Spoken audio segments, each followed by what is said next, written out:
Hi, Andy. And Finland. Babette. Malaysia. Awesome to see you. Wow. Hello, everyone. Hello, hello. Hello, hello. Welcome. Got Dennis over in the US coming in to join us. Yeah, there should be a bunch of people from us joining, but I did myself have a little bit of trouble of clicking and those new buttons disappearing underneath the windows. And well, finally I'm here. Fantastic. Fantastic. Okay, everybody, I think we are going to start. Everybody set? You okay, Mark? Yep, all ready to go. Thank you. I'm just hearing a little bit of background noise, so can I ask you all to go on mute? And then I'll test whether it's me or not. I think it was somebody else. Fantastic. Excellent. So I just got a couple of things that I want to say before we start. One of the things that we have been doing a lot of certainly in the last year, in this really strange year that we've had, is coaching and working with leaders. And I think it is fair to say, I think my colleagues would say the same, that one of the key things, along with how do I manage myself from home, how do I manage the cats and dogs and family, how do I work in isolation for some people, is how do we make sure that we're being our best in terms of our impact as leaders with our peers and with our teams. So today for me is a fantastic way to finish the week when everybody's super, super, super busy trying to get themselves in a position where we can start to emerge back into polite society and certainly work society in this new hybrid way that we're all going to have to deal with. Before I do that though, I just wanted to share with you some of the things that we've been working on with teams in lockdown and some of the things we've been working with our Uspire membership. We are absolutely delighted that we've been in a position to bring you some keynote speakers. We're absolutely delighted that we've been able to work on these kind of discovery days, helping as many people as possible to be their best possible way. And our Uspire membership does exactly that. We also are going to allow you the opportunity to talk today with some what we call peer-to-peer problem solving and sharing and learning today.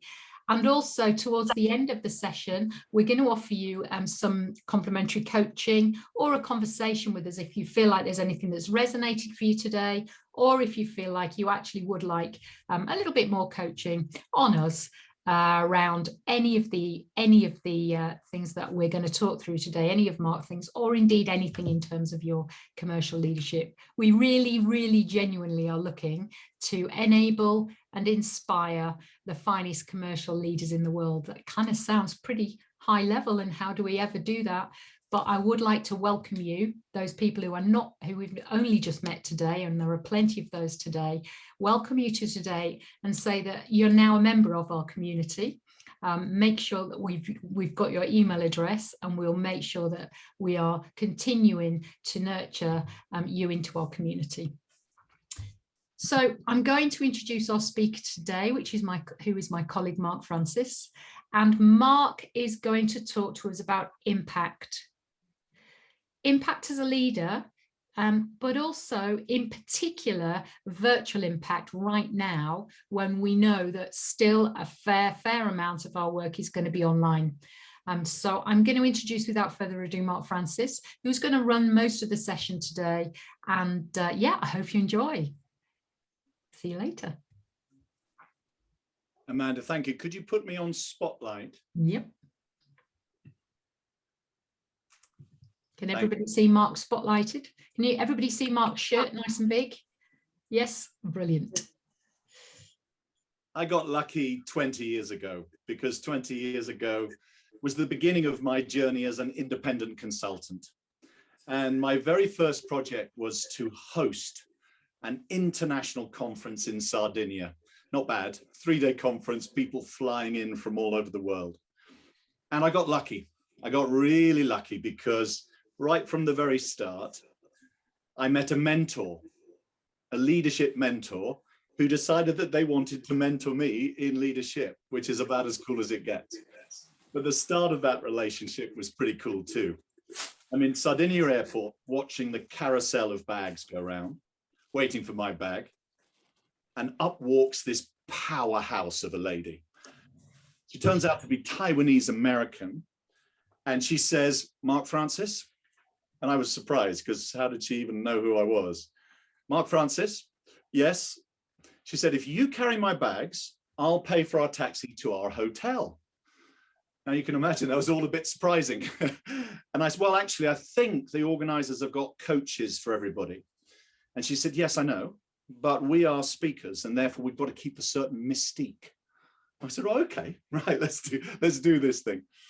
And right from the very start of that relationship, I realized, wow, this person is special.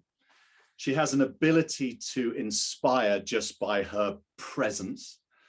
And she's wise in a way I've almost never met.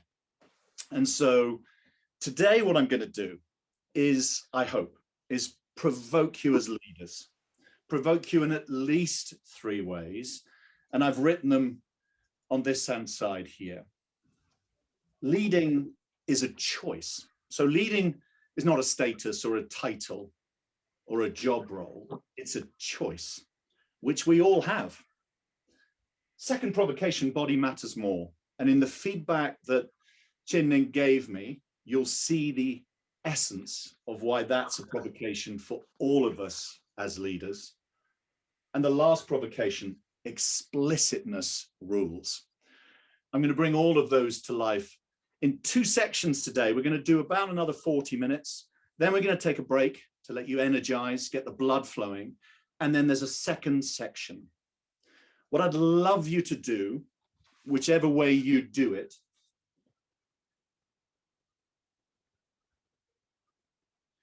is have a means to grab your insight as it happens. So I'm a classic piece of paper and a pen, mind mapping, whatever way you choose to do it, have a means to capture when your brain is triggered by anything I say, or when you do some solo work, which I'll be asking you to do, or indeed, we're going to do 2 very short breakouts that will enable you to meet other people and to share your insight with them. My intention is to provoke your thinking. It's to create some options for you to consider for yourself as a leader.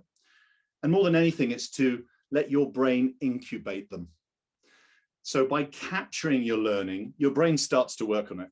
Even if you don't consciously think about it anymore, it will be incubating the idea, and that's my intention. So we're in Sardinia. I've done the first afternoon and evening of the conference, a little bit of a warm-up speech, an icebreaker, got the audience involved. And I stepped down from the podium and Chin-Ning came up to me and she said, I'm going to buy you dinner and I'm going to give you feedback. And I said, great, I'm always open to feedback, thank you. We got to dinner and she said, you're a great manager. And I said, oh, thank you. And she said, that was not a compliment. You have the ability, young man, to lead. And what I saw on stage was a well-rehearsed, well-prepared professional manager. You did a good job, let's not deny it. But leading and managing are fundamentally different things.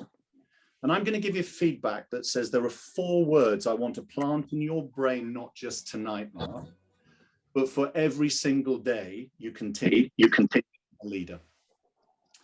And those 4 words from Chin-Ning were: breathe deeper, walk slower. Breathe deeper, walk slower. And of course, with my rather immature brain, I'm thinking, that's not going to help me be a better leader, is it? How is that going to work? And I think she saw that on my face, because she said, I've been watching you, and right from the airport, I could tell that you are a fast walker, partly because it was really tough for me to keep up, and partly because you've got a purpose about you, an intent, which I can see in the way you move your body And when you walked up to the podium to speak, you walked up fast and your breathing was quite shallow. The impact, and that's why I'm giving you this feedback, Mark. She said, you have a natural energy, and you have a natural energy that people might want to follow. They might.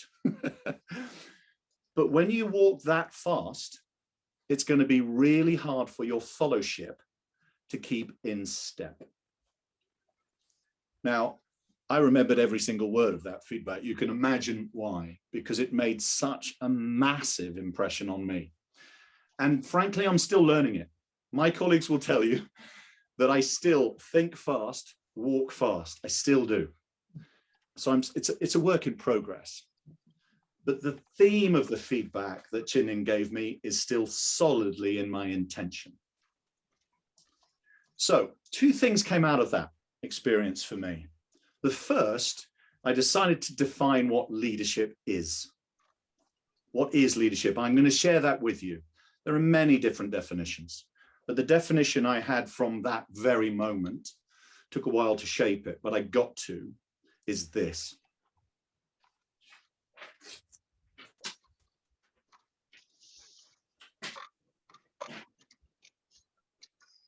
Takes us to a better place. A true leader takes us to a better place. And I'm going to encourage you to think about the place in as broad a context as you possibly can. So not just a physical place, as broad as you possibly can.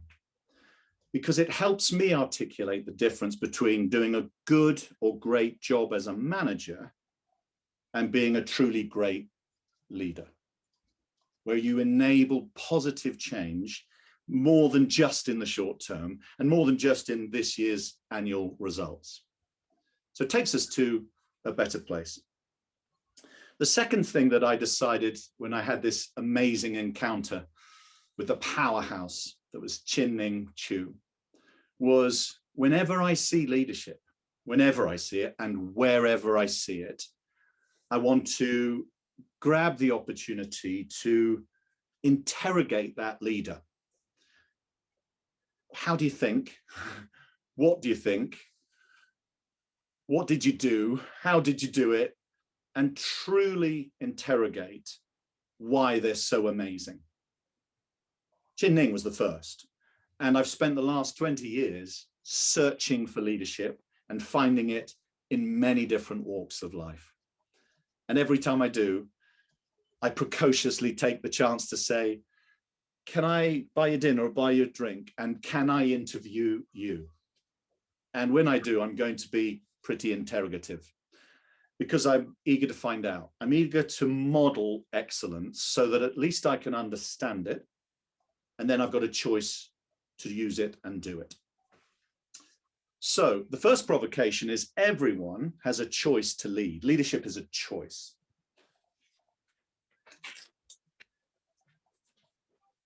So this idea of broadening the definition of takes us to a better place, I've just listed the first 5 things that came to my mind in terms of place. And so, yes, I've highlighted the word well-being for obvious reasons. Amanda's introduction talked about our experience as human beings over the last 15 months. And so well-being is not just an interesting discussion sometime once a year. It's pretty fundamental to everything we do as individuals and collective teams, families, companies. So that's just one word that you could consider. We could do something about improving the place, the experience, the well-being of our staff. So I noticed joining us are at least 2 people who are my friends, who are also business associates, colleagues, who are living in India. So I just want to shout out to you. I think about you every day and I'm praying for you. We have a number of customers that work a lot with India and are reporting the insider news of the impact of COVID on everyone. And it's humbling. So I wanted to call that out and thank you for joining. What I'd like to do is ask you as a leader just to reflect to yourself. if you accept, and why not just for the work we're going to ask you to do, if you accept that definition, takes us to a better place. I'd like you working solo now, piece of paper, software, however you capture it.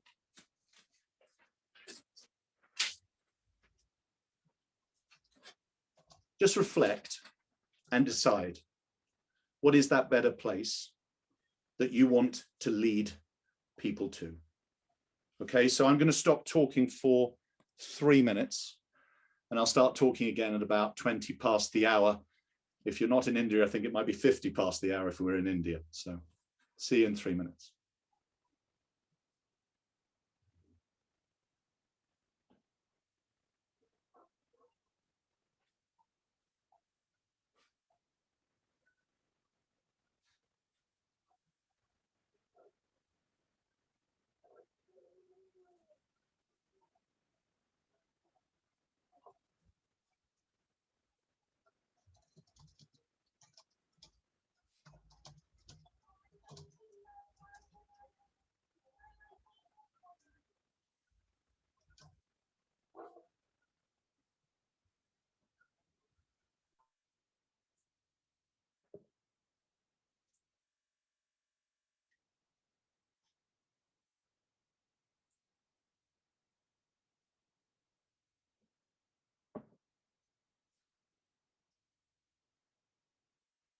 ठीक है चलो चलो okay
So thank you for being reflective, for considering possibilities, for just thinking, because this should trigger what's already in your brain somewhere. It might be further back and it's just brought it to the front of your brain, and it gives you choice.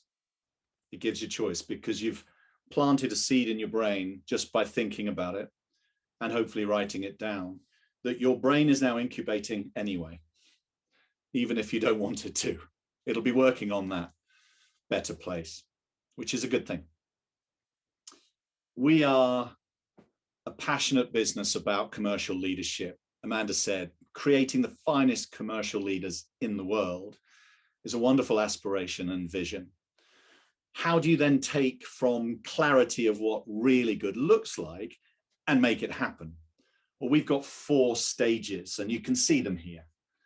We help people with these, first of all, understand them, and then coach, advise, train if needed, take them through this journey for themselves and for their teams. That's what we do. We've got some lovely substance behind it. So Ali Stewart is one of our good friends and an amazing author. She brings these to life brilliantly in her books. She's a multi-award-winning author. And we believe in those steps because not only are they logical, they work. So whether that's you as a leader of a small team or of a huge corporation, this makes a difference. So I'm going to come back to these because I'm also going to talk to you about competencies.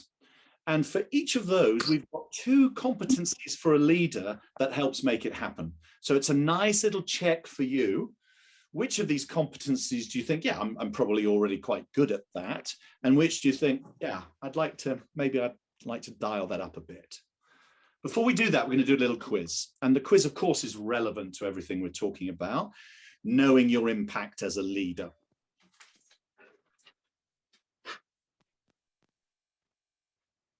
Now, some of this is, I think you may have seen before, or may just be repetition. Some may be new news. There is a wonderful leadership model called situational leadership. Now, the term leader is an interesting one because it wasn't right at the start of the English language. It wasn't even a word. It came into the English language about 1300. And then as a thing, a leadership, as a thing to study and to become better at, wasn't until about the mid-20th century. In the 1970s, 2 brilliant professors from America, Ken Blanchard and Paul Hersey, devised a model called situational leadership. And I use it almost daily as a checklist for when I fail on a task or fail to inspire a team, which does happen relatively regularly. Which style did I adopt? And what was the outcome? Because if the outcome wasn't right, I need to reflect back on me and say the style perhaps was wrong. So your first question is, what are the 4 styles of situational leadership? Now, if you've come across the model before, you'll be racking your brain, what are they? That's fine. And if you haven't, what do you think they are? So you're a leader looking to bring followers with you. What are the 4 leadership managerial styles that you could use to take people through a learning journey? So that's question number 1. Question number 2, just to be provocative. I've called it the battle winners. I am talking about the battle of the sexes. So one of the fascinations I've had personally with the pandemic is to see what national leaders do. And I do strongly compare female leaders and male leaders. Now, I've got an opinion about which of those sexes are better at leading, and I'm not going to share it with you. It'd be inappropriate to say it's obviously women. Obviously, it's women. But, and you know who they are, right? New Zealand, South Korea, there's so many examples. Norway, amazing. Right, here's the thing. The Business Review in Harvard did a thorough study of this. So they did 17 competencies of leadership, and they measured 60,000 leaders from all types of industries and levels and sectors and countries, 60,000. And they came up with 17 core competencies. The 10 most important, I'm going to read out to you. And the answer to the question is, how many of these 10 competencies were male leaders clearly better than female leaders? Okay, so here they are. Here are the 10 competencies: taking initiative, being agile, inspiring people, taking decisions, developing others, solving problems, communicating powerfully, innovating, teamwork, and drive for results. How many in the battle are men better at than women? Next question. Right, I put up the 4 stages or flow of leadership. The first one was vision. What was the second one?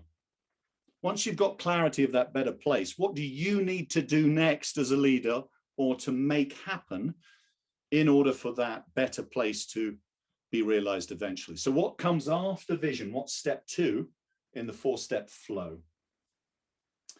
Question number 4, in terms of impact of your message, the message we receive from someone else, what percentage of the message received is not words?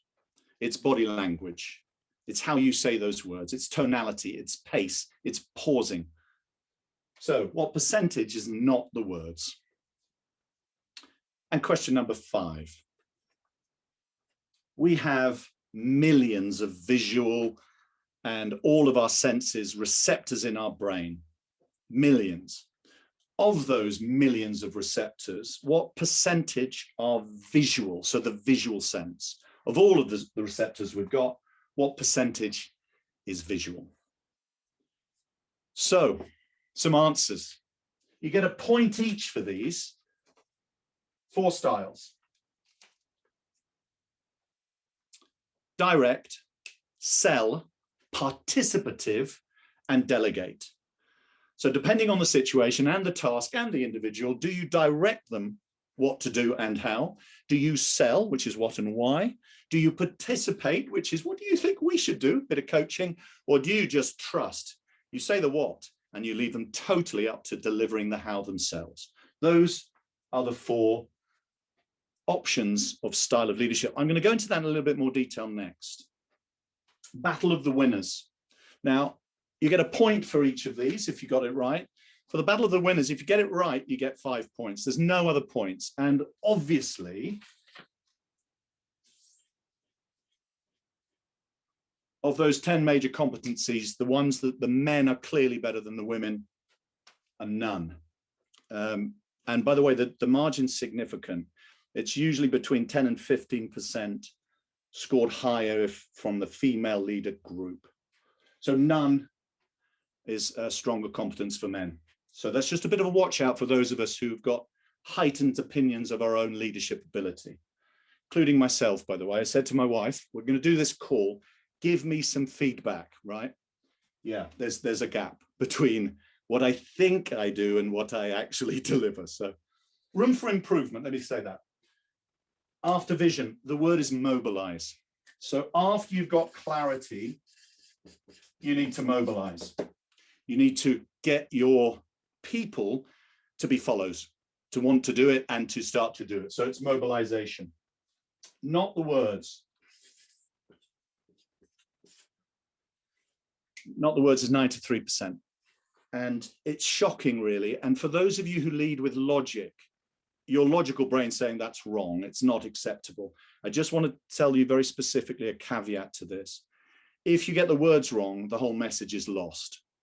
So the words are always crucial, but relative on impact, they only represent 7% of the message received. So that's an important caveat to that stat. It's still a crucial stat to understand, isn't it? Amanda said, how we show up online is important. Well, it's not just important, it's critical. So you can see my face completely clearly because I've got lights, so there's no shadow. So it might feel as though I'm sitting in your living room. That's the way it should. If you've got shadow, if you've got window to the side or behind your computer and your face is dark, you've got work to do. Because if you want to influence people, they've got to feel that they trust you. And that means they've got to look at you eye to eye. So my camera is at eye level. Visual receptors. This surprised me. I've only learned this in the last sort of 3 or 4 weeks.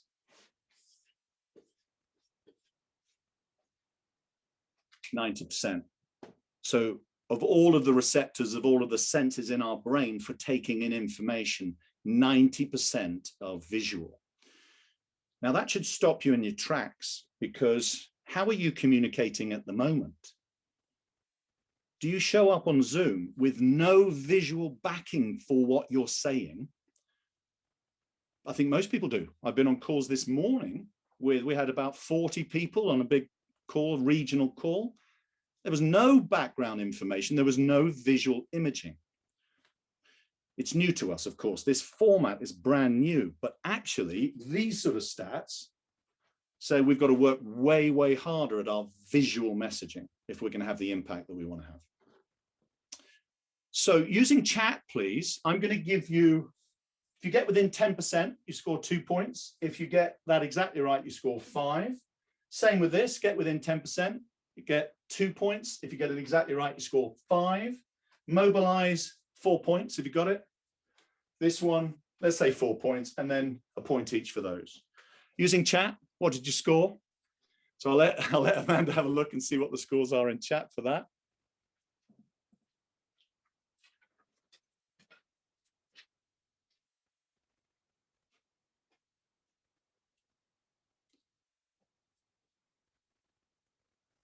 Well done, teams. We're doing well here. Well done, Marius. Oh yeah, big score. Well done, Zach. Not bad. I'm seeing them pop up on my pop-up here. Well done, everybody. Well done. Good stuff. Thank you for being honest as well when the score is low. Thank you. So I mentioned this before. This is situational leadership. And I keep coming back to this. I was first trained in this in the early 90s. So it's quite a few years I've been using it. And I use it mainly as a checklist for myself, but also whenever someone says, can you help my leadership team be better at what they do? The reason I like this is there's some science behind this. There's a lot of science behind this. And you can do a questionnaire that says, here are 12 scenarios where you're the leader, and this is the situation of the team. And what style do you choose of these four? In this situation, what style do you choose, A, B, C, or D? And you tick one of them. And then you get assessed against those. And it's really cool because it says, what is your preference? And what I've noticed in the exams and the tests that I've done with teams since the pandemic began is a couple of things, is that there's far less specific direction. There's a softness of approach that has taken most of the averages higher in terms of preference leadership style to sell and ask. Quite participative, Zoom calls with the team more often than before. If you're a leader, you're probably on Zoom way more often than when you saw people in the office occasionally. So this has gone up. So interaction levels between leader and led has gone up dramatically. In some ways, that's good. In some ways, if you manage it well, you're showing that you care. Thumbs up, that's good. In some other ways, it might not be. And it might not be because you might be choosing the wrong style for that particular situation. So we're talking today about impact, aren't we? We're talking about your impact as a leader. So in that context, when you do this questionnaire, and please get in touch with us if you'd like to understand it better. When you do this questionnaire, you do the scenario. Let's imagine here's the scenario. One of those 12 says something like this. The team is performing well. It is exceeding its targets, and it is highly motivated in the job. So that is a highly able, capable, delivering team with a great attitude. What you should do is delegate that. You don't have to get involved at all as a leader. You can say nothing, actually. You don't get involved at all. That's a delegated task, classically. If, when you get the questionnaire, you say, I tick that box, you get 3 points. You get scored 3 points. You don't know that when you're filling it in. You do when you get the total number at the end. If you get one style away, so you're nearly there, you're coaching, not delegating, you score 2 points. If, however, you're selling your idea, hey guys, I notice you're doing well. Can I recommend you keep up the hard work because you're doing a super job? And of course, that means more money at the end of the year for you, selling style. You only get 1 point because that is going to demotivate your team. What on earth is Mark doing getting involved? We don't need his input. And if it's what and how, it's not what and why, it's what and how, you score 0. Now, what's powerful about this is you then get what's called an adaptability score. 12 questions, maximum score, 36, 12 times 3. So I call this out. If you've never used it before, or if you have used situational leadership but haven't for a while, I'm recommending you try it again, because it gives you an idea of how you are adapting your style to rather different circumstances that every team is experiencing right now. So I call that out as a recommended thing to do, but that's your choice whether you do it or not. I have seen a number of people who score over 30 out of 36. They are very rare. And usually those are the sort of people I then interview. Because I've done it about 3 times in the last 18 months, and I'm around about 25, 26, which means I'm comfortable in a couple of those areas and occasionally move into a third, but I don't exhibit all 4 adaptably very often. And the colleagues on the call probably know that.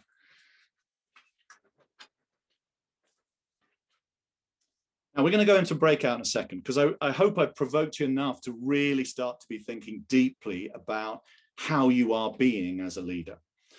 And to inspire you, I'm going to show you 2 competencies for each of the steps of the leadership flow. So remember, these came from my interviews with leaders. So I met an extraordinary nun in Brazil who built an entire hospital. Literally, she built it. She got the funding for it. When the builders didn't turn up, she started laying the bricks. This lady is incredible, Sister Davi. I've got an interview with a Buddhist monk, and the thinking of how do you influence without force is incredible. So that's the backdrop. You're also going to see after the break videos of more of these leaders. So there are leaders that inform this model, and you're going to see some of those after the break. These are 2 per step. Essence. What is your essence as a person, as a company, as a brand? And how can you reinvent that given the changes that have happened in our environment? Explicitness. We're going to come back after the break and talk about explicitness. It's an area that is more crucial now than ever. Can you explicitly explain what is required now and why? Yes or no? And then can you trigger the right response? So triggering. Mindfulness and transforming. Again, we've got a model that helps you with this. If you want to measure yourself or your team, we can share a model with you. And then transitioning and relentlessness. So Missy Park is someone who is running a retail business in the US. She's doing so much charitable work, and she's running a business that's in growth despite everything. She has got more relentlessness in her little finger than most people I've ever met. So this is how we put it together. There are a lot of words there. Before I show you the breakout task, I'd like you to think, which one for you personally do you think I need to dial that up more? For me, I know which one mine is, and it's explicitness. Which one's yours? If you had to pick one and say, that's an area I could do with improving, which one would you pick?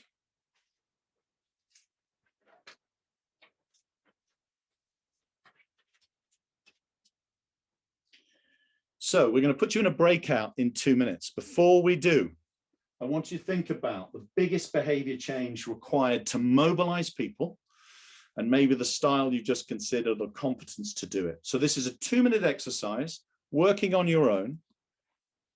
What is the biggest behavior change that you need to inspire to mobilize your team? 2 minutes of silence. See you in 2 minutes.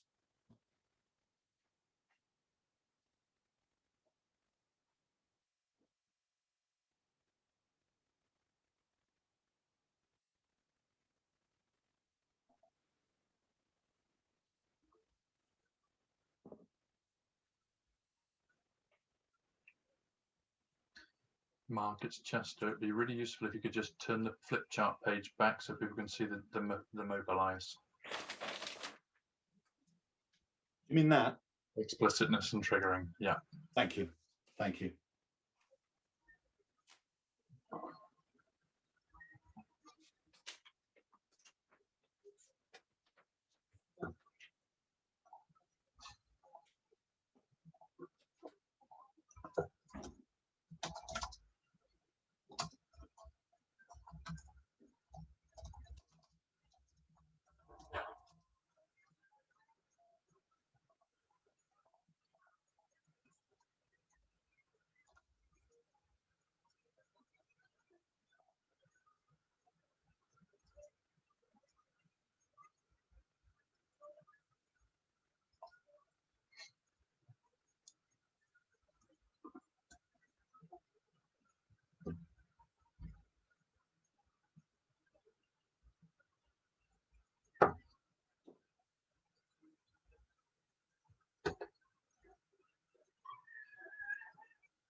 So one of the joys of working on a workshop like this is you get the chance to meet people perhaps you've never met before, from a different part of the world, different sector. And so it's a 5-minute breakout, and it's your chance to share which of the competencies would you like to dial up more to influence mobilizing your team? So we're going to be popping you into a breakout group for 5 minutes. There'll be 3 people approximately in each group. So it's a small group, chance for everyone to share in 5 minutes. So Amanda will be setting those groups up, and I'll stay in this main room and welcome you back when you get the chance. Okay, we're all set when you are, Mark. Thank you. So see everybody in 5 minutes. Enjoy the breakout.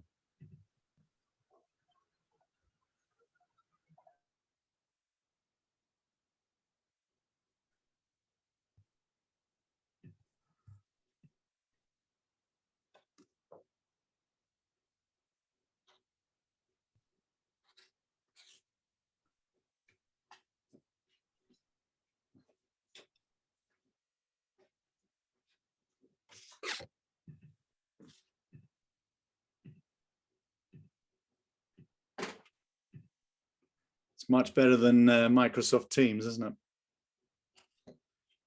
Oh, yes. Oh, yes. Now, let's have a look. Have we got anybody unassigned? I don't think we have. Lovely. The only thing that cocks it up is when, you know, people come in after you've set up the breakout. Oh, yeah. Yeah, it's all good. It's all good. Right, what I'll do is I'll queue up the video again, which is easier in... Would you like me to do it? So this here is set up. Is it? Already to go. Oh, really? What do you think? Is that better? It's up to you whether you want me to do it or when you want to do it. Yeah, I'm going to introduce it. Why don't you do it? Okay, so that's fine. Now the beauty is they're going to get a break when they come back. So I'm just going to get a little bit of feedback probably in chat. Mm-hmm. Or I might not. I might just say, I hope you enjoyed that. We're going to take a break. What do you think? Yeah, no, I think I think we should get some feedback. I think we should get some feedback. Pauline, are you there? Are you assigned? Yeah, sorry. Are you assigned, my lovely? How are you? I am fine, I'm fine. Apologies. I was just writing to you in chat box to say that I had a technical issue and I got okay. I'm gonna slide you into a group if that's okay. Yeah, please You're looking beautifully well. Sorry, you too. Apologies, guys. All right, sod's law.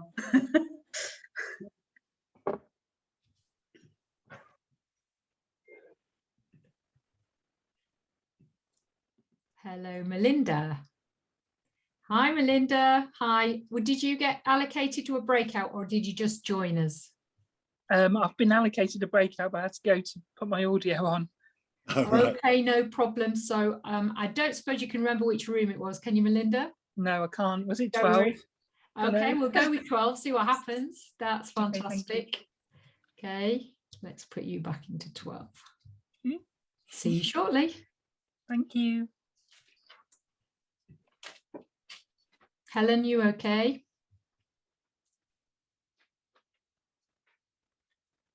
You all right, Helen? You must have popped out.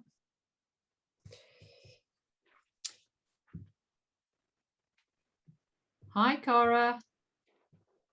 Oh no, she's gone as well. It's all action in the main room today. People are popping in and out all over the place.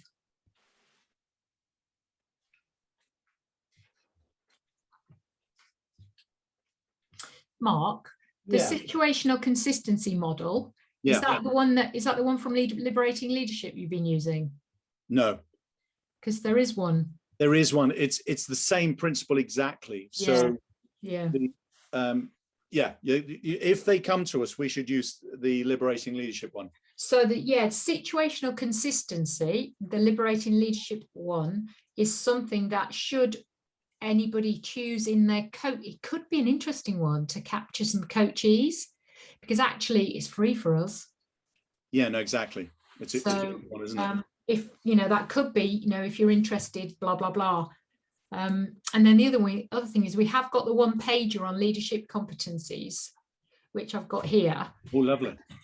Which we could send out should we choose to, or Yeah, I know what you mean. That one. Yeah, nice one. That Yeah, one.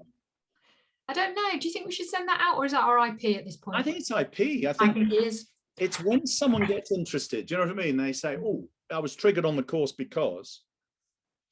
I think that's when we do it. I think it's probably worth saying that in case, just to make sure that they are aware that those sorts of things are available, because Colin might not. See what I mean? Yeah. In terms of the sell to get people in coaching. Yes. Okay, they're coming back. Lovely. Lovely. 30 seconds. Beautiful. Perfect. Yeah, we're spot on time. I want to stop in 2 minutes or 3 minutes and then give them a 10-minute break.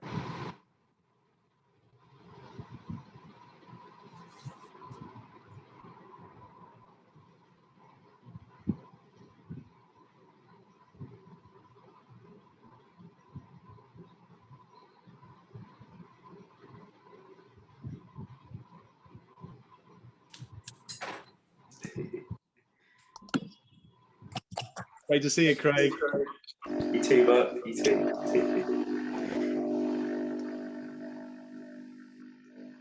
Welcome back, everybody. Welcome back.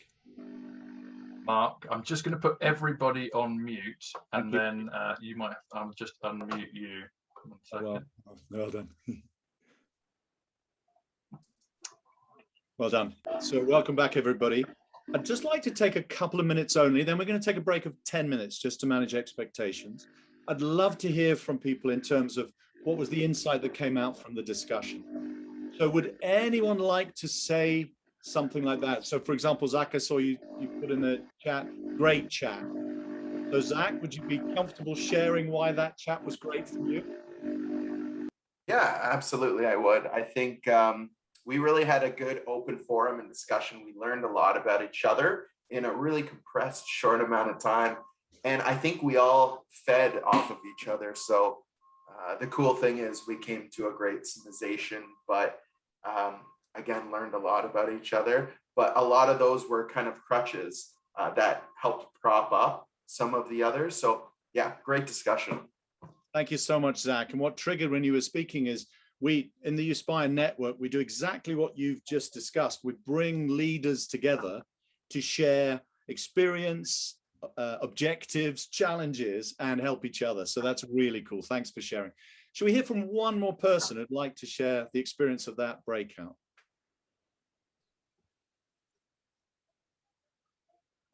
I know it's tough when you've got a large group. Who would? You can put your hand up.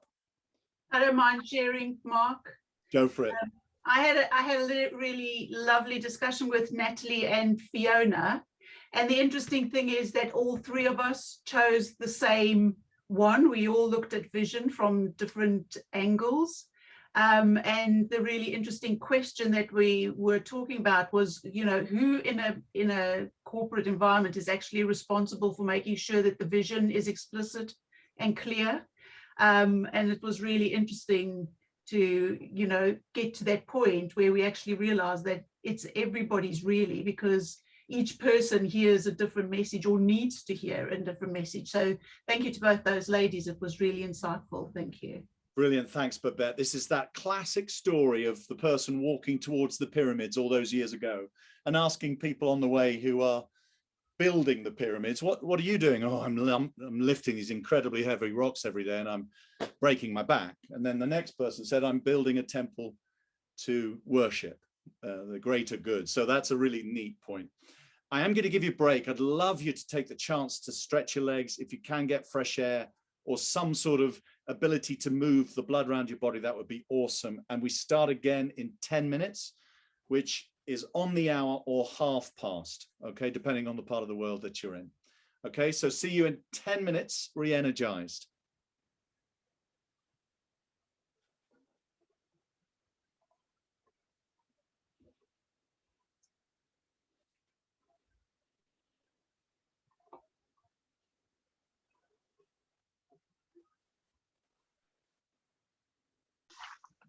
Well, welcome back, everybody.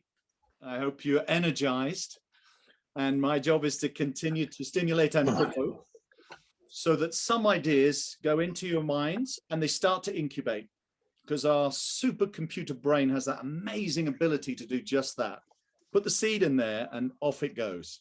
So that's my intention in the next section.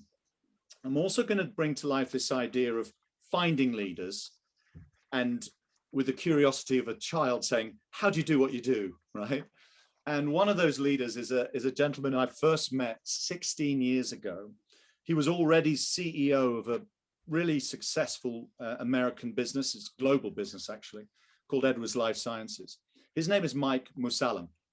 And one of the things, I mean, Mike is one of those people that actually picks up all of these, frankly, but the one that I keep seeing with Mike is relentlessness. And I've had the privilege of being on the presentation circuit that he's on and listening to Mike, and probably listening to him speak to his own audience at Edwards in different parts of the world. So I've seen him in Brazil, in Singapore, in Japan, all over the Edwards world. Every time I've heard him speak for the last 15 or 16 years, it's the same message. It's the same amazing, clear, visionary, specific message. And I love it. Now, he always adapts it to the local audience, and there's a few different stories. Of course there is, but the core message about doing business ethically and making a difference to patients' lives every day keeps landing. It's simply awesome. Now, we're going to show you a film, and I'm going to cue that film up because when the pandemic hit and literally all of the training that we were doing face-to-face was cancelled for a few months, we decided we're going to do something to add some value if we can.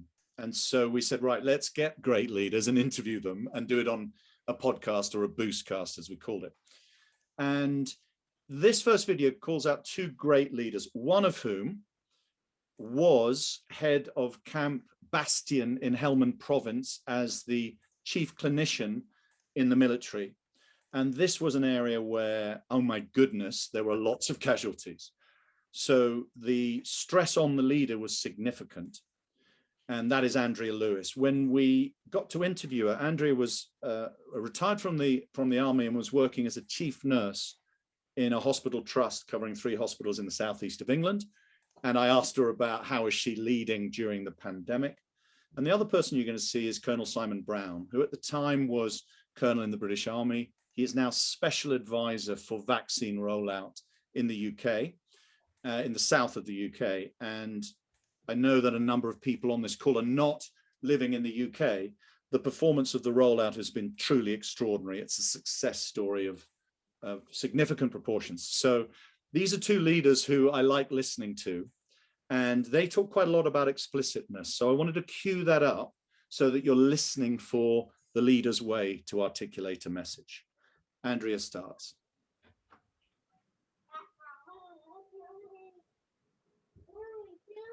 Amanda, I can't hear that. Sound's gone. Yeah.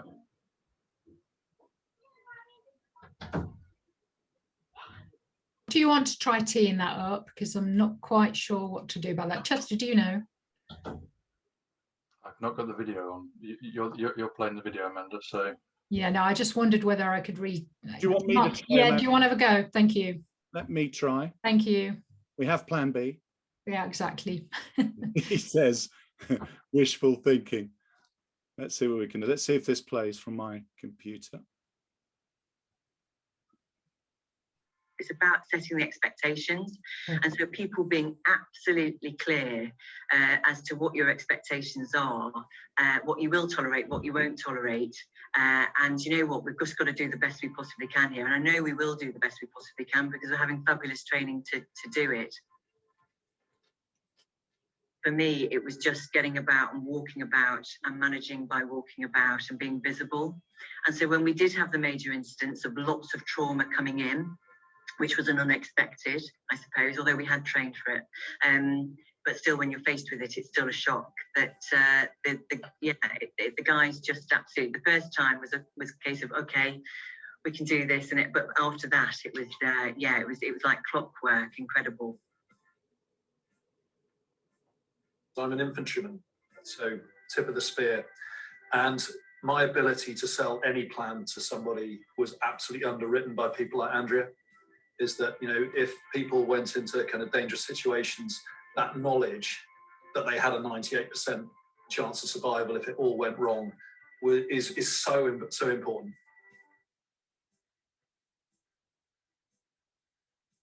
We talked about the planning process that we have. The key product of that, in my opinion, is what we call the commander's intent, my intent. And that is the statement that comes out in the orders that allows me to make it absolutely crystal clear to the organization that this is what we want to achieve. No, this is what we're going to achieve. And make sure that absolutely everybody understands that. Because we run a thing in the British Army called Mission Command. And Andrea used the word trust. The first principle of Mission Command, if you look it up in the manual, is trust. Because for it to work, everybody's got to trust each other. Everybody's got to know everybody's up to the task. Because what Mission Command is about is I'm going to tell you what to do, but I'm not going to tell you how to do it.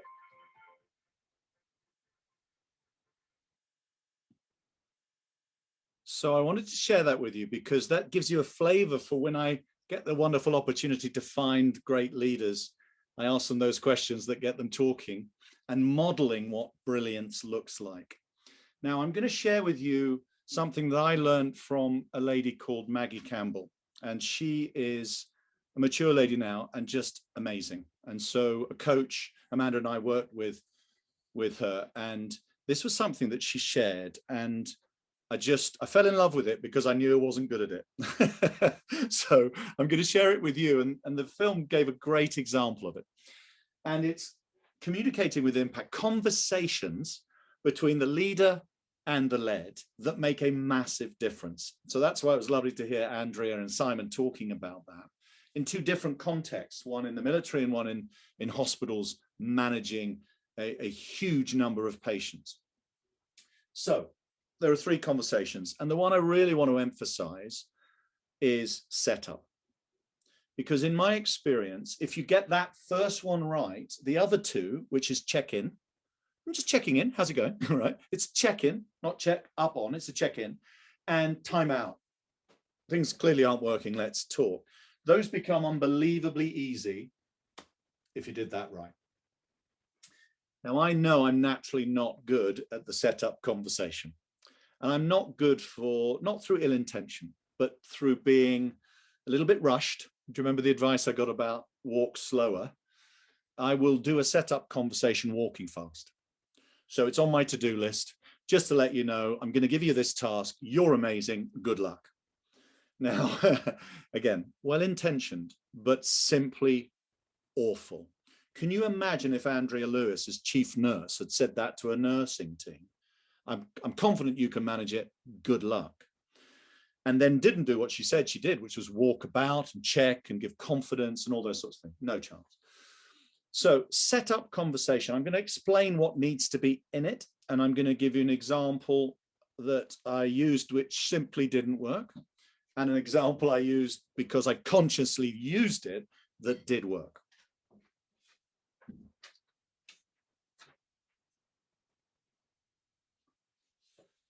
So let me just plant clearly what it is. Absolute clarity of what we are trying to do and to achieve and why. So there's context in a setup conversation. Here's where we're at. Here's the challenge. Here's where we need to be. That's the what. Let's explain the challenge that's in there and why we need to do what we've got to do. That's line one. Line two is my expectations of you. So I'm the leader and I'm going to explain what I expect of you. Now, you won't remember it first up. You've only seen that film once. What Andrea said about this was interesting. She said, you say what you're prepared to tolerate and what you are not prepared to tolerate. So this is quite precise.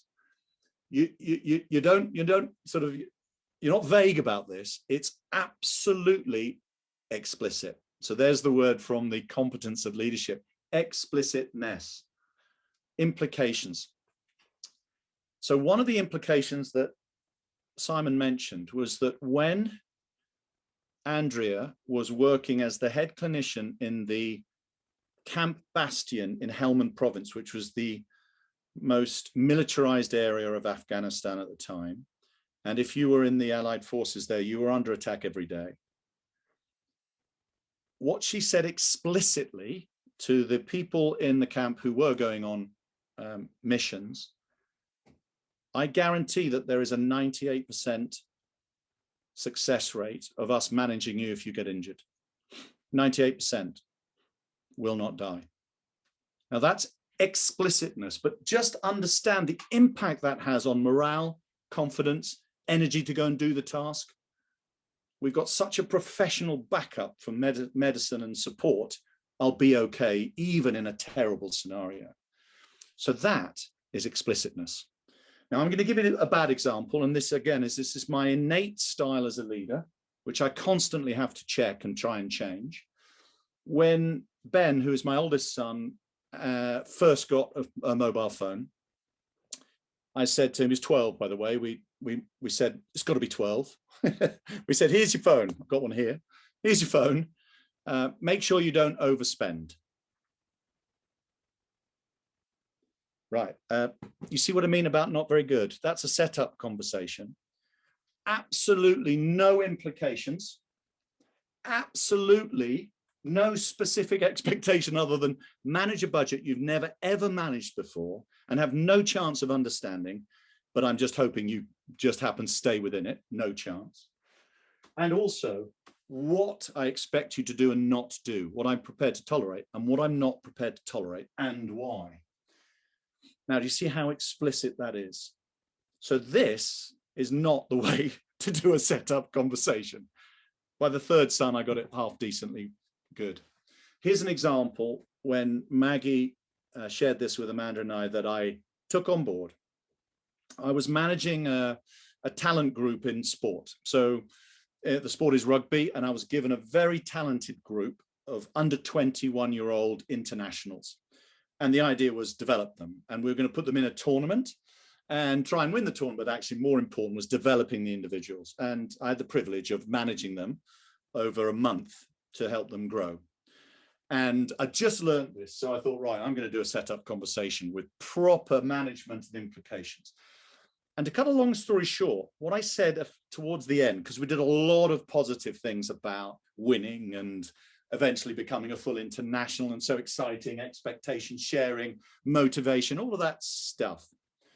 And then I said, in order to be the best, discipline is essential. Time management is not a nice to have, it is an essential. I will not tolerate anyone who is late for any meeting.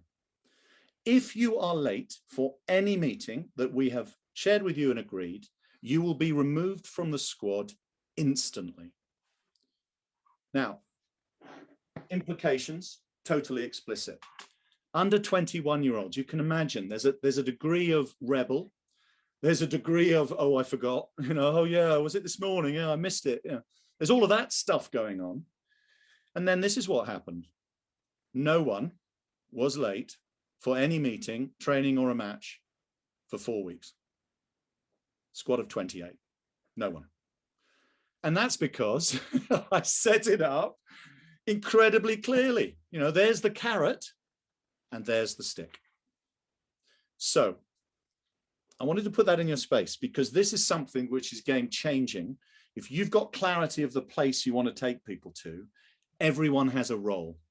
So you need to set up that role with absolute explicitness so you can do what Simon said on the film, which was, I just explain the what, and I leave everyone else to get on with the how, because they're perfectly clear what's expected and they're perfectly capable of doing it.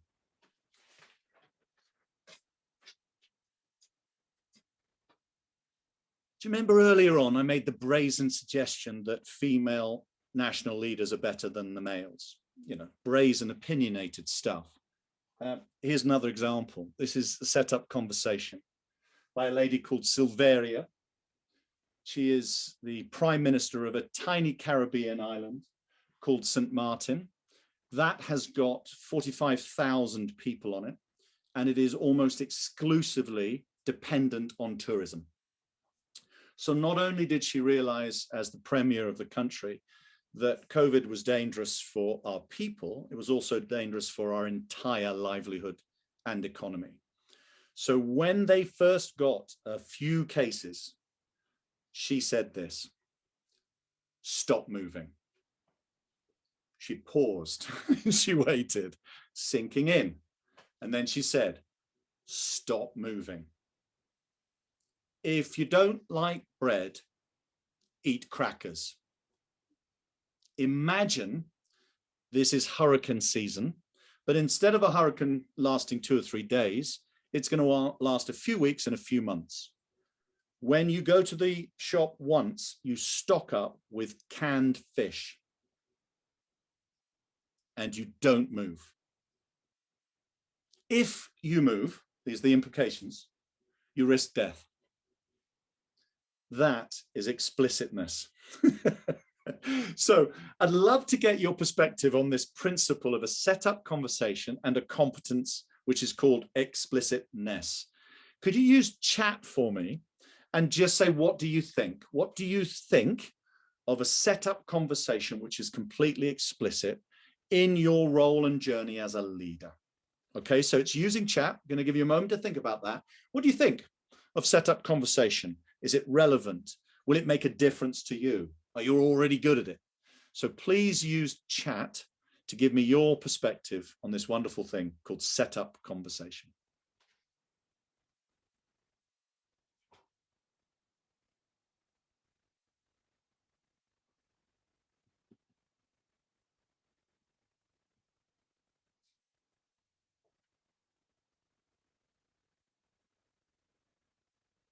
Yeah, thank you, Susie Roffer. Yeah, need to be clear and more specific on the implications. Yeah, sometimes it's just that little bit at the end that's vital. And if you succeed, this is the carrot. And if you fail, this is the stick. People are motivated away from and towards. And so setup needs to do both. Gemma, highly relevant. Yeah, I'm very, very rarely that explicit. Gemma's mentioning that. And I have to prepare myself to be that explicit. Otherwise, we carry on and not really achieve. That's the issue if you don't do a proper setup.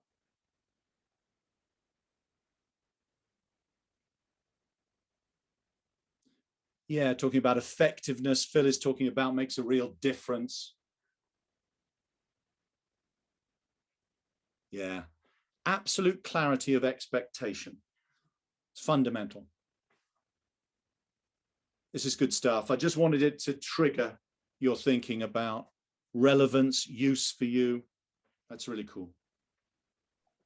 Mark, there's a question from Pauline that says, how do you make the implication seem positive and not a threat? Yeah, it's so interesting that, isn't it? When I gave the example of that sports team, we took about 90 minutes to do the setup. And that's important to share, isn't it? Because at the end, it was, if you're late, you're dropped from the squad. But in the flow of everything else, it was possibly the only negative thing that was said about anything. But it landed because of that. So there was a positive energy as one point. The other point is about adult to adult. And you can call that out. You know, and I said that to the group.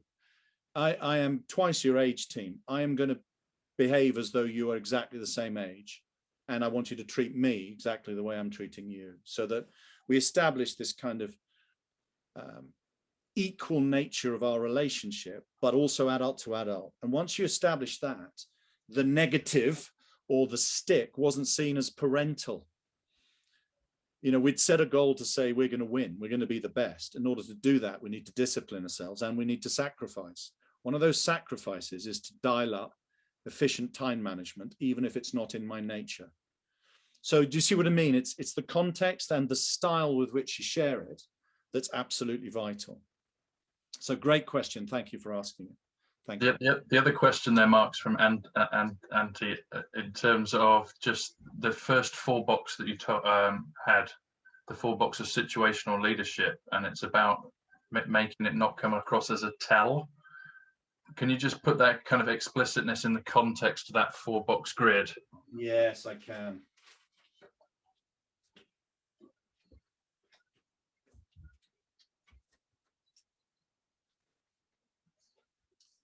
So this is really important here because, and to your right here, because if the style is tell, you misunderstand a great setup. Because actually a great setup is a mixture of all four. And we practice this. I'm doing some work with a wonderful company called Blue Prism, and we're doing lots of work on leadership. And we talked about this, and we practiced to set up conversation, being very explicit. And frankly, it felt regimental. And it also felt one way. You know, I've done my prep.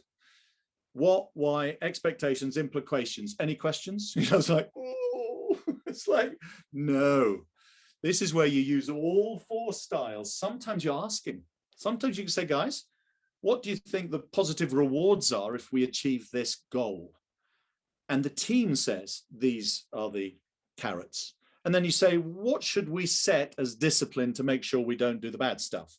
So you could coach implications, you could. If the implications are not clear, then you have to be explicit. So it's a wonderful mixture of all four of these, a great setup conversation. It should start with you setting it up with context for sure. It's a little bit of a tell start, but then it should flex. Does that answer the question? What do you think, Chester?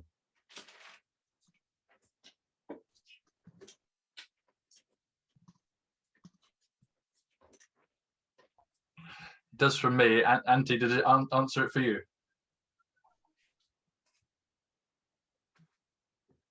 Yes, he has. Yeah, he's put yes. Thank you. Awesome. That's cool. Thank you very much. So as I said, we're on this wonderful journey of provocation. And I'm going to do one more.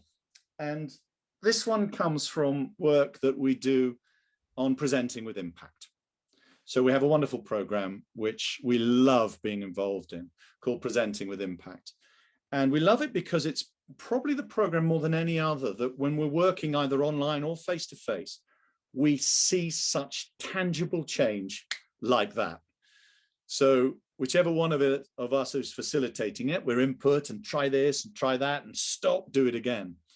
By the end of the workshop, we see such change in confidence, voice clarity, projection, body language confidence.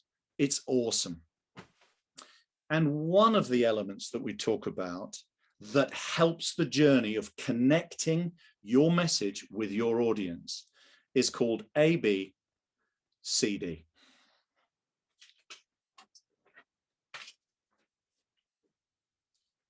ABCD.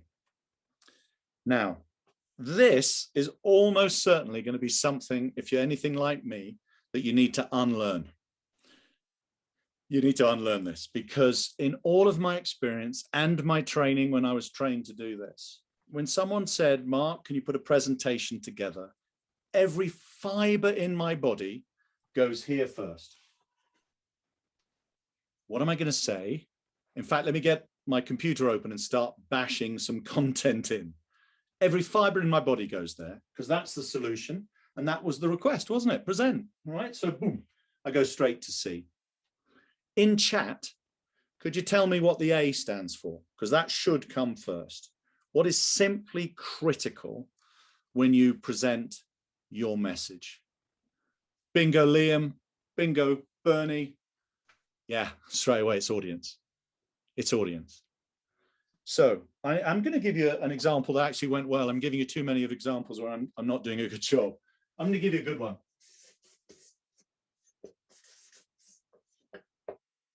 Because I'm going to talk about audience, but I'm also going to talk about the B.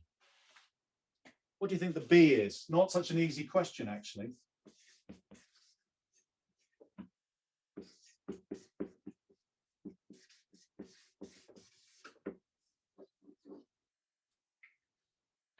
So you start thinking about the audience. What's their mindset? How do they feel? What's their situation? What are their challenges? What are their personality styles? What are their color energies? You think about your audience first. Then you think, what do I want them to do? That's the behavior. What do I want this audience to do? What do I want them to do when I'm speaking? You know, ta-da, here's my presentation. How do I want them to react in the moment? But almost more importantly, what do I want them to do after the presentation, because I want to have an impact as a leader. So remember, the theme of this is around discover your impact as a leader. And if you're focused only on content, your impact will be, wonderful word, ephemeral, which I understand comes from the Greek meaning lasting one day only. And if you want to have impact, you want to have a much longer lasting impact than that. So how do you generate true behavior change? In fact, habit changing behavior. You need to think about that, because that will change your content fundamentally. Fundamentally change your content if you're thinking audience and behavior first. So here's an example, a positive example where I did all right, actually, because this was in my head. And I was doing some work with the Swedish football team. It was 2009, and they are a very well-known football team, AIK Stockholm, in the capital city, massive fan base, the Black Army. And I was helping them out with getting their belief systems right to be able to try and challenge for the championship, which they hadn't won for 12 years. And we came to the very last game, and we needed to win it in order to be the champions. And we were playing a team that was second, and it was really tough. If we lost, we'd lose. It was super exciting. But they brought me onto the pitch for an interview. I hadn't expected it. So I thought I'd watch from the stands. And the PR guy said, Mark, come on, we want an interview. Come on. So I followed down the stairs in the main stand, and I thought it would be in a TV press room or something. And we walked straight out of the tunnel into the surface area of the pitch. And there were 32,000 people there. And we were walking to the center spot for the pre-match interview, none of which I had time to prepare for. And I was thinking, oh no, what do I say? What do I say? Audience. What do my audience want? Well, my audience is Swedish, and my audience want to watch a football match. Do they want to listen to me? No, probably don't even want to see me, let alone listen to me. So, audience, be unbelievably quick so that you don't waste any time or energy. But what do I want them to do? And I just thought to myself, say something that'll make them cheer. Say something that'll make them cheer. And that's in my head. So the interviewer says, Mark, you've done an amazing job this year. We're in with a chance of winning the championship. We all love you. How did you do it? Microphone in the face. And I said, it's got nothing to do with me and everything to do with the best fans in Sweden.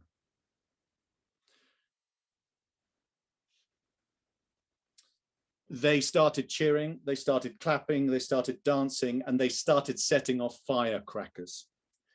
So, end of interview. It was deafening. And the interviewer was trying to ask another question. And after a while, he said, we're going to have to, no, we can't hear ourselves think. Perfect example of audience behavior, and then sort your content and keep it short. So that's A, B, C, and D.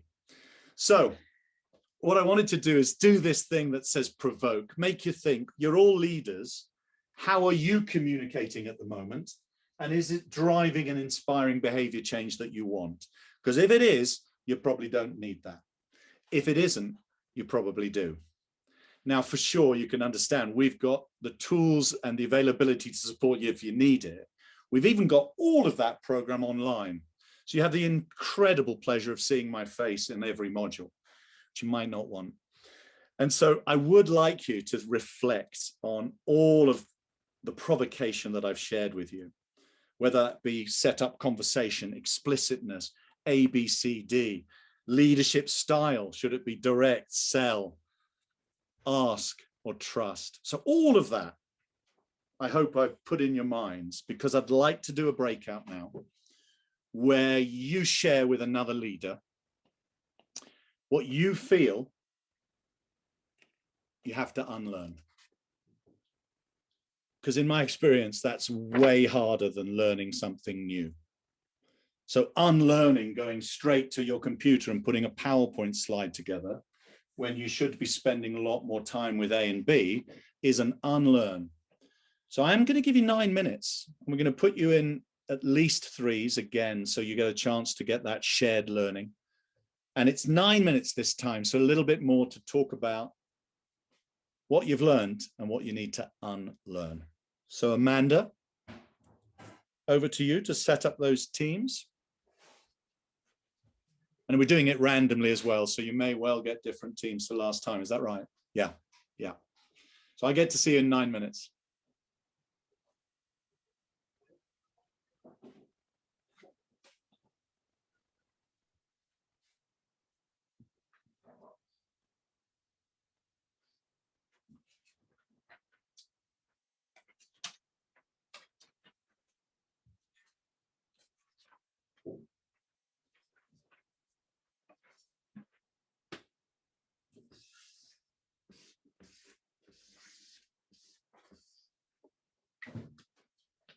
Hi, Chris, are you there?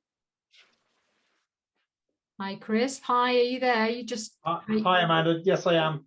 Okay, I'm just going to pop you in a room. It'll be because you popped in while I've... Yeah, I'm sorry, I've just popped. I had meetings. Yeah, no problem. Okay, I'm going to pop Hello, you... Marky. Chris, great to see you, Mel Mucker. How you doing? You're looking well, mate. Are you still vastly head of sales? Your name looks great on the screen. Oh, there he is. You're looking well. I know your energy, mate. I don't need to see it. You're a can-do man. Thank you. Right, okay. See you in a bit. And let's pop you into room 11. There you go. See you in a bit. Thanks. Mark, I'm going to pop into a room. Yeah, why not? Yeah, I'm going to queue up the next film as well. So okay. Lovely. Amanda, it's disappeared. I'll try it again.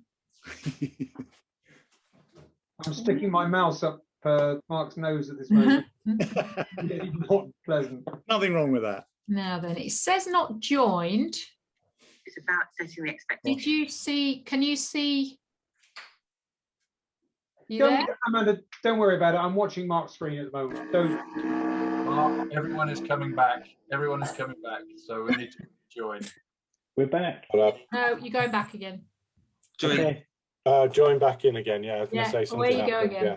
Go away. Okay. Go away. Go away. I love that. I love that. That's very explicit. Go away. Go away. What about Chris? Is Chris? Yeah, I just checking Chris. I think Chris. Yeah, we completely crashed the system there, Chris. Well, yes. Now it wasn't me. It wasn't you. Don't you worry. Now then, who is not in a room? So let's see. Natalie. Hi. Who was I there? I was there with Jean and there's Jean and Prashant.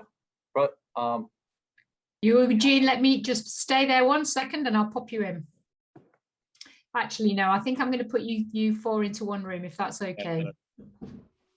Sure.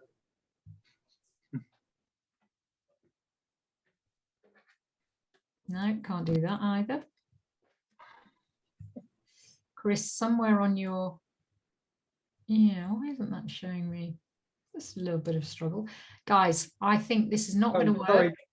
Stay in here, do it in here. Yeah, stay here, stay here. So ask the question. Oh, Chris has worked out how to do it and he's gone. Right, you guys stay here. You guys stay here and ask the question. Remind us of the question, Mark. What do you need to unlearn as a leader?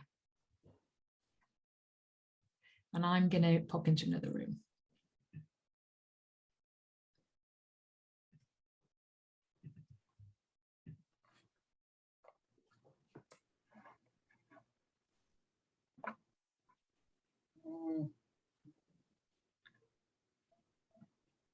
I don't know what I need to unlearn as a leader. So from what we said, what was triggering for you in any of what we've discussed where you think, yeah, that's an opportunity? What do you think is an opportunity? Probably illicit behavior. Oh, yeah. Because content is easy. Audience, I know who I'm speaking to. D, I didn't get from your presentation. Was that duration? Yeah, it's delivery style, actually. I'll add that. Oh, delivery style. Okay. Like that. Okay. Put it up.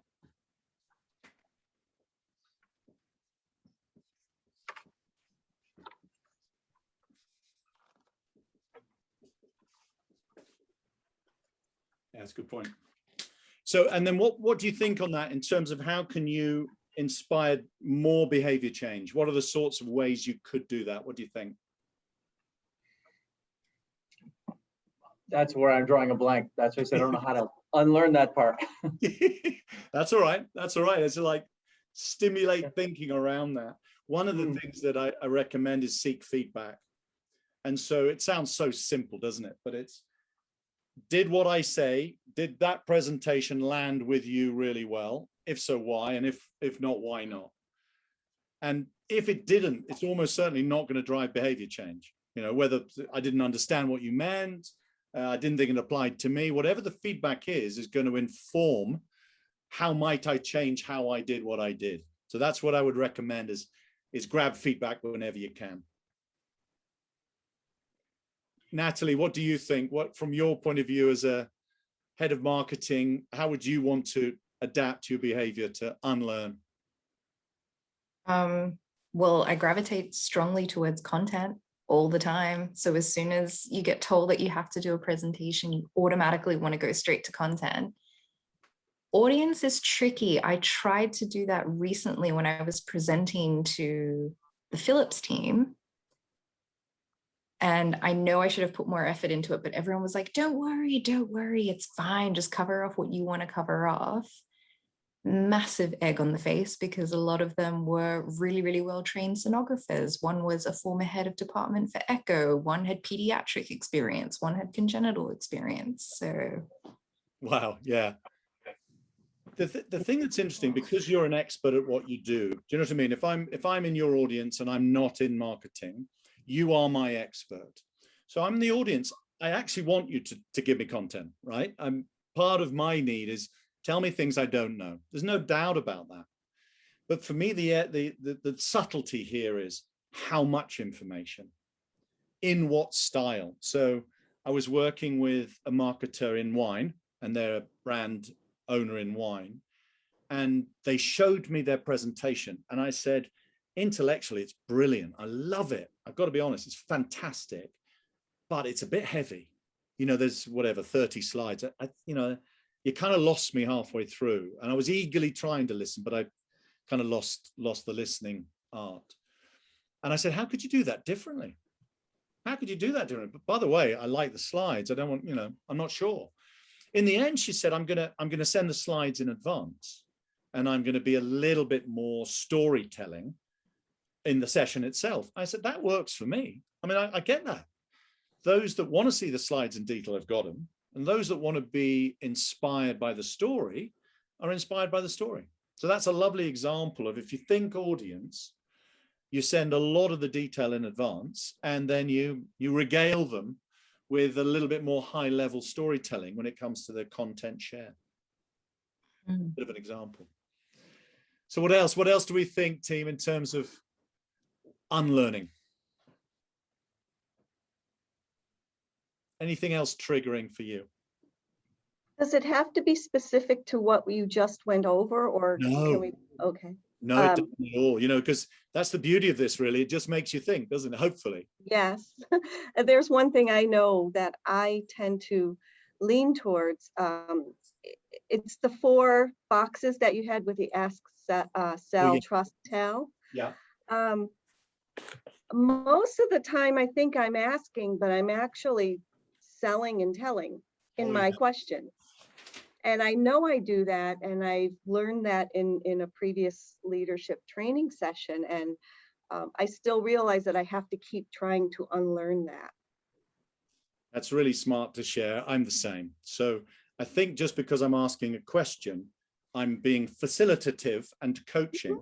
And the question is, don't you think you should do that differently? You know, have you tried this?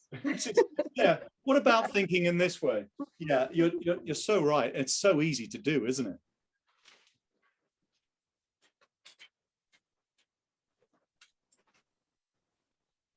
Yeah, and that's why I like that model, because it's a checklist.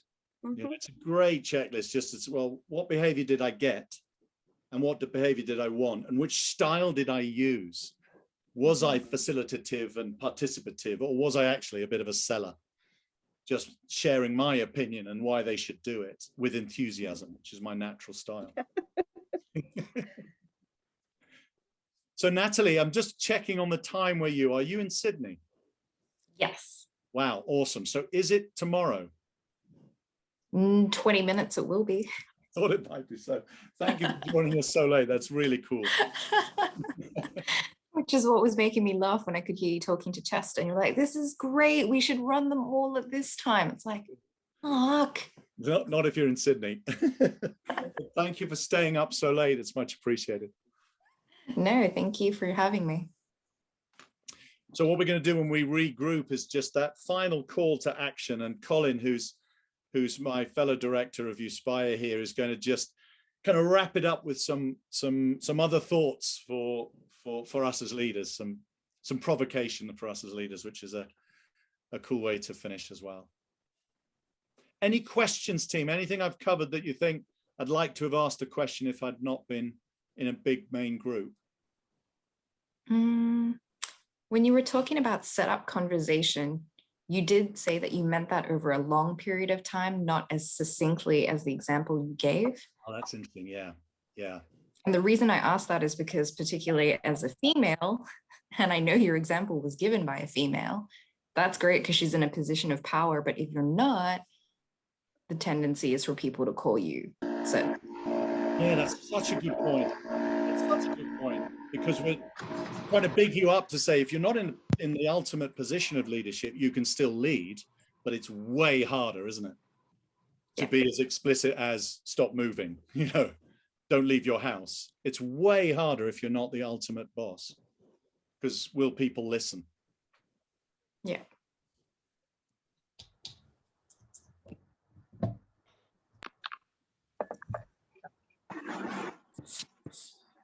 Right, So, I think that's almost everybody back. Coming back, aren't we? Yeah, beautiful. I think we're getting some rejoiners. Welcome back, everybody. We had a really interesting debate because I was in one of the groups and we were talking about it's tough to think about unlearn. and it is. And so my intention was to just create some debate in your heads about what you want to do, what you could do, what you might do, so that as a leader, you're more conscious of the impact that you have. It's as simple as that. Is the impact I had the impact I intended? So is the impact intended the impact felt? Because if it is, that's what I want. And if it isn't, I should turn the mirror on myself and think, how could I do that differently to generate a different response? Had a great question in chat, which is what the D stands for, and its delivery method. So do you remember I said the instinct is to go straight to content, and Natalie, who's on the call, is a marketer, said that I do that all the time. I go straight to my brands and the messaging and the sponsorship deals. I go straight here. And then I go, I'll put a PowerPoint together, which is delivery method. So in my experience, C and D change if you get A and B thoughtfully right. In terms of final thoughts from me, my intention was to provoke your thinking, to put some thoughts in your mind that you can incubate. And your brains will be doing this without you thinking about it. When you go to bed tonight, the incubation will be happening, and that you've got a choice how you lead and if you lead, that the visual message, the body matters unbelievably, not just the words. And then this point about explicitness, make sure people know what you hope and expect, because you've got much better chance of being followed if they do. And I'm going to end the way I started with a last mention to Qingning Chu, remarkable lady. And when we left, she gave me a book that she'd written, and she wrote in the book,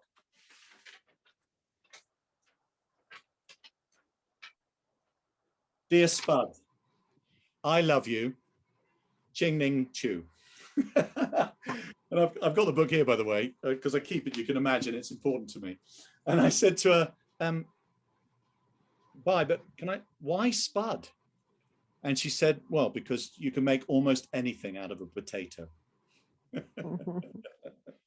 So thank you so much for listening. I'm going to hand back to Colin for final thoughts and conclusions. Colin.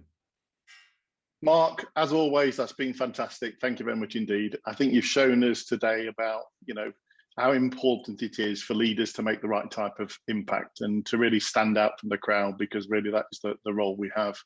I think I did mention to you before we got on the call that I'd stumbled across something by James Barrie, of course. He was the author of Peter Pan. And he said, fame is easy to acquire, but impact needs pixie dust. So I think instead of calling you Tigger, we're probably going to call you Tinkerbell on this particular occasion. Because it's been absolutely fantastic. I think we need to bear in mind that success as a leader should not really be measured only using the yardstick of profit. Yeah, because the best measure is always the number of lives that you have positively impacted during your journey as a leader in any organization. Yeah. And I also think of the wisdom we got from Grant LeBeouf. You remember when he actually talked to us about sort of digital marketing and how actually we need to embrace much more sort of digital capabilities leaders. And he said that the cultural changes of the digital world, yeah, we should always remember that never to use social media to impress. We should only use it to make an impact. And how many times do we actually see these days on Twitter and various social media activity that everybody's out there trying to impress, but what we should be using it for is to actually make the right type of impact. I think Mark has reminded us of the importance of that today. My old boss was an interesting guy. He gave me great inspiration. You may be able to see those there. These are the little three wise monkeys. And he said to me as a leader, he said, I just want to remember something. He gave me a box with lots and lots of little things inside, which is his messages to me as a young leader coming into the organization of things I need to think about. And he said, the reason I give you this, he says, is because as a leader, you need to spend 30% of your time observing the organization. You need to spend at least 30% of your time actually listening to the people in your organization. And he said, only 30% of the time telling and coaching people what to do.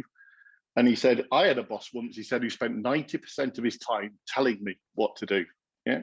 And I think it's very important when Mark was talking about the dimensions earlier, how critical it was to make sure that the tell was one of the least used things that you have in your leadership kit bag. And I think on setup, Mark, I also made this note as I was sitting there listening to what you had to say, which on setup is about listening. Yeah, it's about observing and engaging, and how many people actually move into engagement far too soon. Final thing that's worth jotting down, because impact is one of them, is some more wisdom from one of my old executive coaches who said, always remember the 4 I's of leadership. Number 1 was impact. Number 2 was influence. Number 3 was inspiration. And number 4 was integrity. So again, thank you, Mark. And really what I'd like to sort of remind people is your Uspire network is a powerful way of increasing your awareness and effectiveness as a leader. Yeah. We have a diverse range of industry peers who are all fellow members. You can share your experiences, share your challenges, and get feedback, honest feedback from peers in that type of environment, which is very powerful. One of the latest surveys or latest research has told us that 55% of leaders already highly value the peer-to-peer networking experience. 76% of them are reluctant to ask for help. And 60% of them do not find the opportunity or a confidential environment to experience the power of peer-to-peer learning. And I think the network is there. It's a vehicle to enable you to do this. You could do 3 things next following today's sort of discovery day, which is learn something from today, but forget that the Uspire business concept completely. We'd rather you didn't do that. Read our powerful testimonials is the second thing you can do, and book a free 60-minute coaching session with one of the team and experience the value. I'd encourage you all to do that. It's an excellent thing to have some experience and some wisdom from any one of the team. Or you could simply book a 15-minute Tell Me More, which is a call to discover how Uspire delivers a 5-to-1 return for its business partners. And you can also learn about future events that we might be holding in the not too distant future. So I'd like to thank you on this Friday afternoon for giving us your attention and time. And one of the other questions I'd like to ask you is, have you found that Friday afternoons is actually a particularly good time for this type of management intervention? So if you could leave a note on chat and just say if this is a great time that works for you, we'd really appreciate it. Thank you, everybody. It's been wonderful having you on board. We have more events coming up soon, so please look out for our future interventions. And again, Mark, let's have a round of applause for you. Thank you. Thank you, everybody. Thank you.